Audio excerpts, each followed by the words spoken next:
सन 2026 अखेर महाराष्ट्र राज्य मार्ग परिवहन महामंडळाच्या ताफ्यात 8,000 नवीन बसेस दाखल होतील. अशा पद्धतीनं सध्या सुरू असलेली निविदा प्रक्रिया तातडीनं गतिमान करण्यात यावी.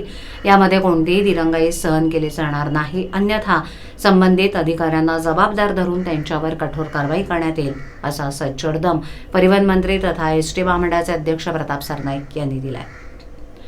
ते एसटी महामंडळाच्या सन 2025-26च्या अर्थसंकल्पीय निधीच्या वापराबाबत बोलावलेल्या आढावा बैठकीत बोलत होते. या बैठकीला एसटी महामंडळाचे उपाध्यक्ष आणि व्यवस्थापकीय संचालक डॉक्टर माधव कुसेकर, आर्थिक सल्लागार गिरीश देशमुख तसंच संबंधित खाते प्रमुख उपस्थित होते.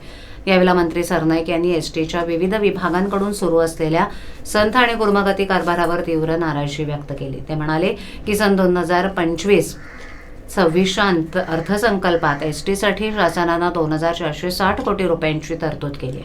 मात्र आर्थिक वर्ष संपण्यास अवघे 3 महिने शिल्लक असताना त्यापैकी सुमारे 1,600 कोटी रुपये खर्चाविना परत जाण्याची स्थिती निर्माण झाली आहे. ही अत्यंत गंभीर बाब आहे. हा निधी सर्वसामान्य जनतेच्या घरातून आलेला असून तो प्रवाशांच्या मूलभूत सुविधा, नवीन बस खरेदी, बस स्थानकांची उभारणी, दुरुस्ती आणि नूतनीकरण यासाठी वापरणं अपेक्षित असल्याचं त्यांनी स्पष्ट केलं. परंतु बसेस खरेदी आणि बस स्थानकांच्या कामांच्या निविदा प्रक्रिया गेल्या 9 महिन्यांपासून रेंगाळल्यात. निधी खर्च होऊ शकलेला नाही. याला संबंधित विभागांचे अकार्यक्षम अधिकारी जबाबदार असल्याचा ठपका त्यांनी ठेवलाय.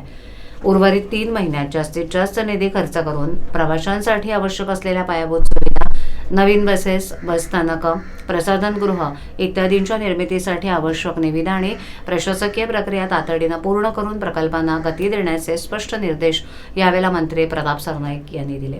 प्रवाशांच्या सोयीसुविधांना सर्वोच्च प्राधान्य देत एसटीचं आधुनिकीकरण वेगानं केलं जाणार असून त्यासाठी प्रशासनानं जबाबदारीनं काम करावं, असंही त्यांनी ठामपणे नमूद केलंय.